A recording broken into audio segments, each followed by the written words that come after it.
New moon in Taurus at 8:36 a.m. this morning. I'm doing this at 6:59 p.m. on Friday, May the 19th, Pacific time. As you know, I like to do my new moon videos after a new moon. Now, let's just start up with some basics. The 24-48 hours before a new moon, accompanied by decreasing vitality, even a kind of depression, fatigue, feeling out of sorts but not knowing why, feeling a sense of hopelessness. And then the new moon happens and the wind starts to get behind our sails again. Now, in certain traditions, the new moon is still relatively flat energetically until you start to see the first signs of a crescent. And it's at the first signs of a crescent that you should do affirmations for the moon, or intentions probably is the right word for a new moon. Some people say that you should do the intentions anytime after a new moon.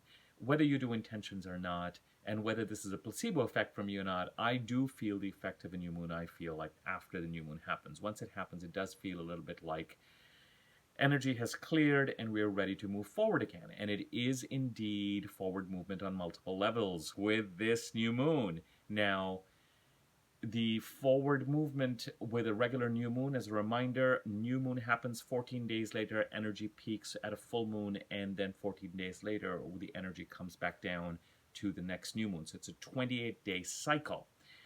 This is a new moon that culminates, my dears, well, I don't know whether, so in certain astrological traditions, a new moon not only culminates in a full moon 14 days later, or culminates at the next new moon, which will be in the next sign of Gemini 28 days later. For some people, the new moon also starts up a 6-month odd cycle that culminates in a full moon in the same sign. So if a new moon occurred in Taurus today, in some traditions, there's a 6-month cycle being created that's going to culminate in the full moon on October the 28th. That full moon on October the 28th is an eclipse. It is the final eclipse in the eclipses since late 2021 in the sign of Taurus. And we had a new moon in Taurus today. We have a full moon on October 28th. That October 28th is an eclipse. Now, 1 month or 28 days before this new moon in Taurus, we had a new moon solar eclipse in Aries on April the 19th. Sometimes a solar eclipse and a lunar eclipse 6 months later happen in the same sign. Sometimes they happen in different signs because there's this kind of relay handoff between eclipses, for example, right now on the Taurus-Scorpio axis moving to the Aries-Libra axis. Okay, so this is a year of transitioning signs. The North Node transitions from Taurus into Aries. So we have one set of eclipses on the Aries-Libra axis and one set of eclipses in the Scorpio-Taurus axis. We had a full moon on, I think, May the 5th, May the 6th, full moon lunar eclipse in Scorpio. And then, of course, on April the 19th, 14 days before that, we had the new moon solar eclipse in Aries. We will have later this year a full moon, a new moon solar eclipse in Libra on October the 14th, and then October the 28th, this full moon lunar eclipse in Taurus. So 3 culminations, if you want to look at it. One, on a mundane level, an increase in energy and activity between this new moon and the next full moon that's going to be in the sign of Sagittarius 14 days from now. One sort of culmination between this new moon in Taurus and the next new moon in Gemini 28 days from now, when 1 month being derived from the word moon, is going to be completed. 1 lunar month is going to be completed. And then a larger cycle, which I would urge you all to pay attention to as being more significant and important than any of these right now, is the 6-month cycle that you can take from April 19th to October 28th, but also look at this new moon on May the 19th to October 28th. April 19th to October 28th, solar eclipse to lunar eclipse.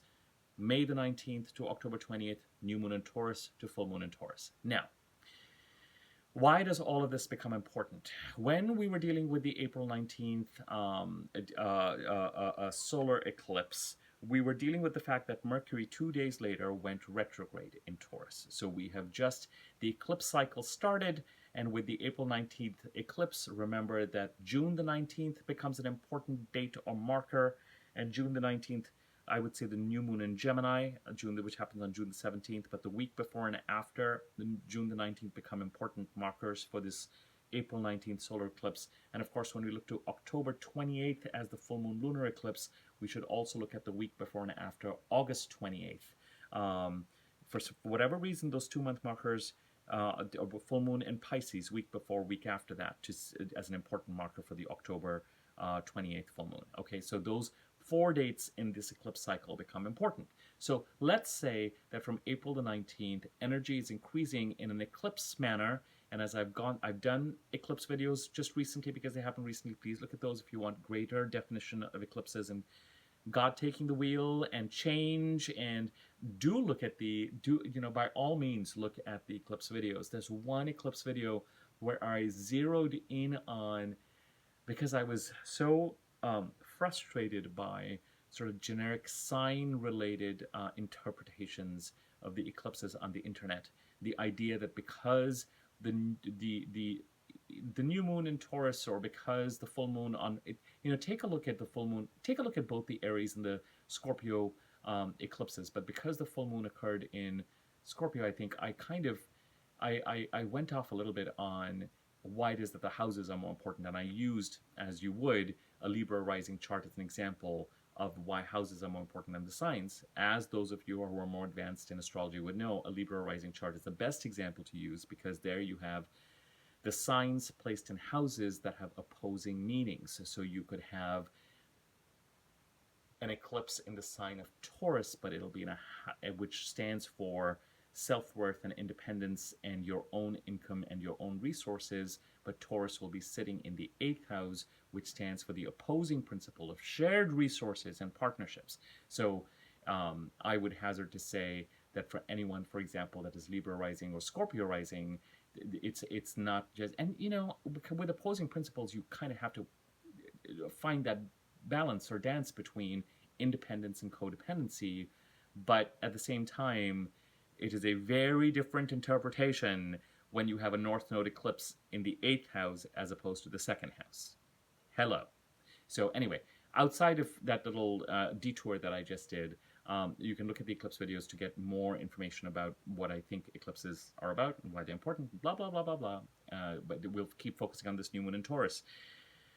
Bottom line is, solar eclipse happened April 19th. We went right into Mercury retrograde, a period of retreat, unless you have Mercury retrograde in your birth chart. Again, my last few videos, including the Mercury retrograde video and the last compass video I did, will talk about this. Solar eclipse happened. We went into 3 weeks of Mercury retrograde, needing to process, needing to close out experiences that started up in November, December of last year, gained even greater momentum starting the middle of February, and starting a new cycle of prioritization and communication and activity in the sign of Taurus, because the new Mercury cycle that we are under now is in the sign of Taurus. There's a lot of... This new moon in Taurus occurs at a time when there is a lot of focus on the sign of Taurus and where Taurus is in your chart. Okay. We've had Jupiter just enter Taurus a few days ago, on the 16th, I think. Wherever Jupiter goes, it ends a 12-13-year cycle, and it starts a 12-13-year cycle. A lot of the emphasis can be on endings, but if we are to look at generic interpretations, we're talking about what one astrologer once phrased to me as an auspicious new beginning. But the emphasis sometimes with new beginnings can be endings. So again, I'm being called upon to think about it. So again, I'm not going to go off on you, those of you who are, do not place a lot of emphasis on the sign. Place the emphasis on the house. So the fact that the sign of Taurus is a sign of independent hard work, self-worth, and your resources and your boundaries, if the sign of Taurus sits in a house that has a different principle, you know, I mean, you can take someone like a Capricorn rising. If Taurus sits in your fifth house, and if this is about romance or children, it's not just your own independence. Hello. Hello. So the house where this is occurring, think of the house as the what, and think of the sign as the how, if that helps. It's not foolproof. It's not, but you know, this is a general video. Ultimately, you've got to look at specific things. Okay, let's keep going. Okay, new moon, solar eclipse in Aries a month ago, runs into Mercury retrograde for 3 weeks. During that time, we have Mercury retrograde in Taurus. The new Mercury cycle starts in Taurus on, hello, I've given you guys this date before. Hello is my favorite word during this video for some reason. On May the 1st, the Mercury cycle in Taurus begins. May the 1st, 18 days ago. On the 14th, Mercury goes direct. We are now in the implementation phase, taking action phase, mercurial action, communication, cognition, transportation, commuting, travel. Everything now happens on Mercury, on Mercury's wings, technology. Everything, for the most part, happens using your phone and technology and the internet. So we're living in a mercurial age.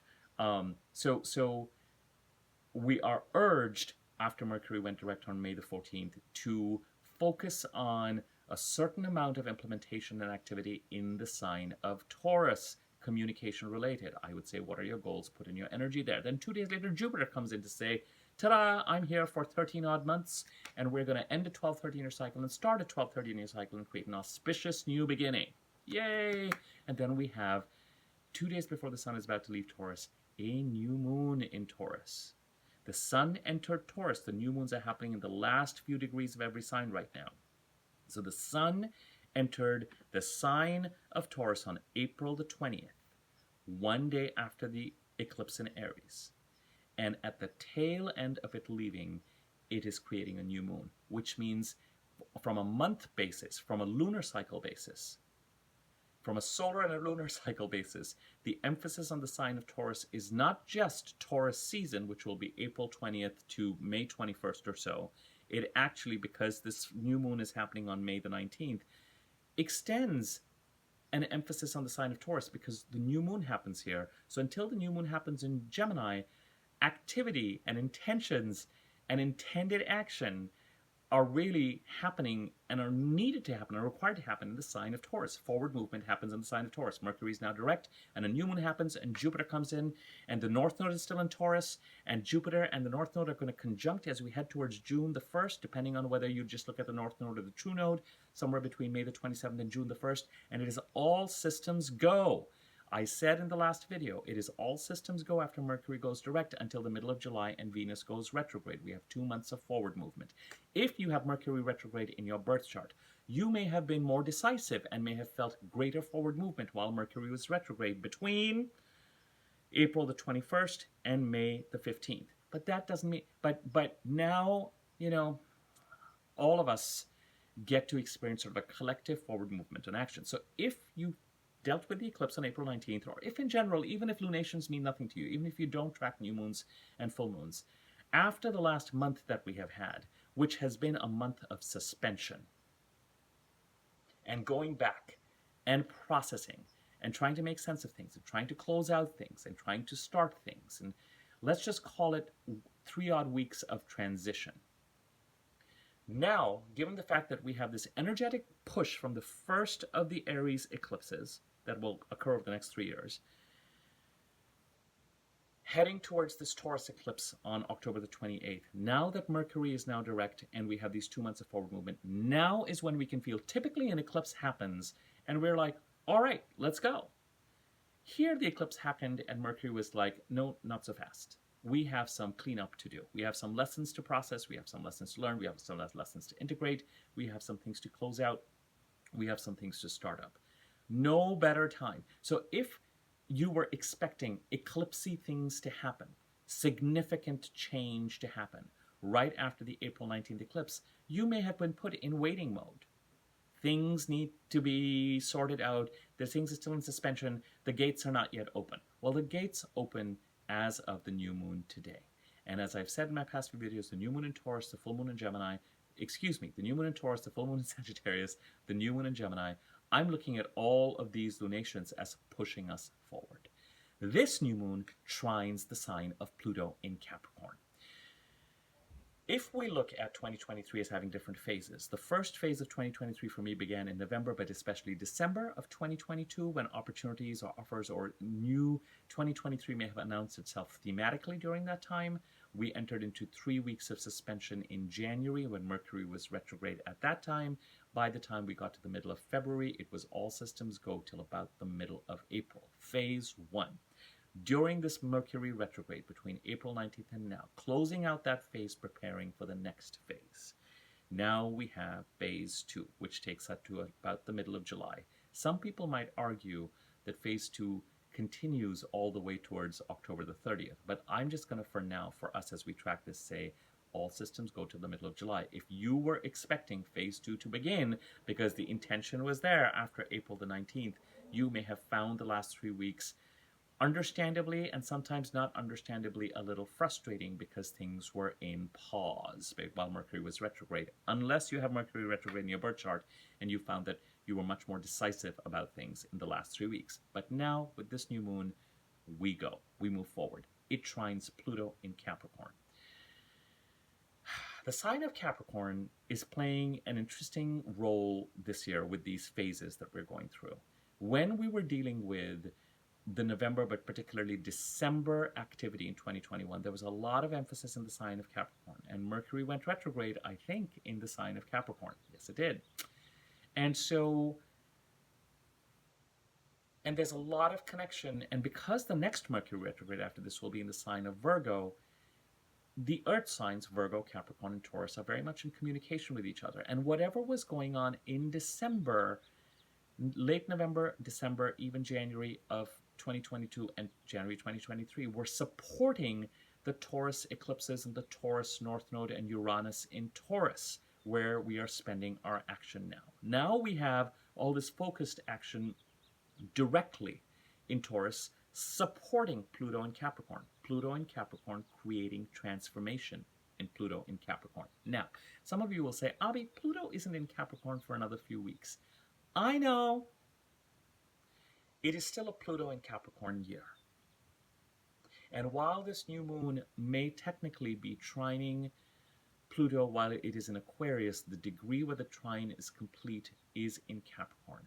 Whether you want to think about it, Pluto in Capricorn, however you want to think about it, when a new moon trines Pluto, it is supporting significant transformation. I would say very much in the part of the chart where Capricorn sits. That's the first priority. And there may be a connection to whatever changes are being experienced and being set up in the sign of Aquarius. Bottom line is this. New moon is in Taurus. Get on your Taurus horsey and start riding it in an intentional way. Okay? I can't believe I said horsey. I will process that at a different time. So get on your horse, your Taurus horse, start to move in the right direction, in the intended direction, and let the transformations occur. There is a fly in the ointment, and it is flies, and there are big flies. The transits that are encoded by this new moon are Mars opposing Pluto, Mars squaring Jupiter and the North Node, Jupiter and the North Node conjuncting and squaring Pluto. So you've got these squares, which are tense aspects. You have an opposition between, think about it this way. Think about it like it's being referred to as the Grand Cross. Because you've got the North Node, South Node, Jupiter conjuncting the North Node, and you've got Mars and Pluto. Okay, so at 90 degrees, forming a square, if you like to think about it, Jupiter in the North Node, Mars in Cancer, in the last degrees of Cancer, and some part of this cross will happen in Cancer, some part of this cross will happen when Mars enters Leo tomorrow or day after. South Node, corresponding opposite point of the North Node, and Pluto, shifting signs right now between Aquarius and Capricorn. All at these kind of very transformational, moving from one sign to the other kind of points. My darlings, there's a forward direction to this new moon trining Pluto. Okay? With Mars opposing Pluto, there's opposition to your forward movement. There are parties, circumstances, something that does not want to see this forward movement in place occur. The forward movement is where the strength is. Even with Jupiter squaring Pluto, Jupiter is conjuncting the North Node. Opportunities for an intended change, or the change that the opportunity for the change is there. If you were to say, Avi, where do I focus? I would say focus on Mars in Cancer, and when Mars in Leo moves Mars in Leo, and where that is in your chart. That is where you need to take action to unlock this Grand Cross and to manage this opposition. Okay, think about the next phase of this year beginning. There is a challenge. Some of the challenge may go back to what you experienced and why there was some sort of pause in the 3 odd weeks of January when Mercury was retrograde, thematically. Forward movement happens, change happens, and our lives as they're constructed present an opposition to that, an inertia to that movement. Then change starts to happen again, and forward movement is presented, and those same forces say, but what about us, and what about life as it is today? Now, this could be circumstances, this could be people with Mars opposing Pluto. Power plays, power struggles, opposition, aggression. But you have to channel your inner Mars then to be able to unlock this Grand Cross. Next video, I'm going to be talking about this Grand Cross. Okay, but for now, think of this as all systems go, and if you know your chart, and if you don't know your chart, enjoy that energy, harness that energy. You know, give it a couple of days, let the crescent show up. Get the wind behind your sails again, start to fill up your cup. Intensity will increase as we get to the next full moon in Sag, 14 days from now. But if you've been waiting to move since April the 19th, or while Mercury's been retrograde, the gates are open now.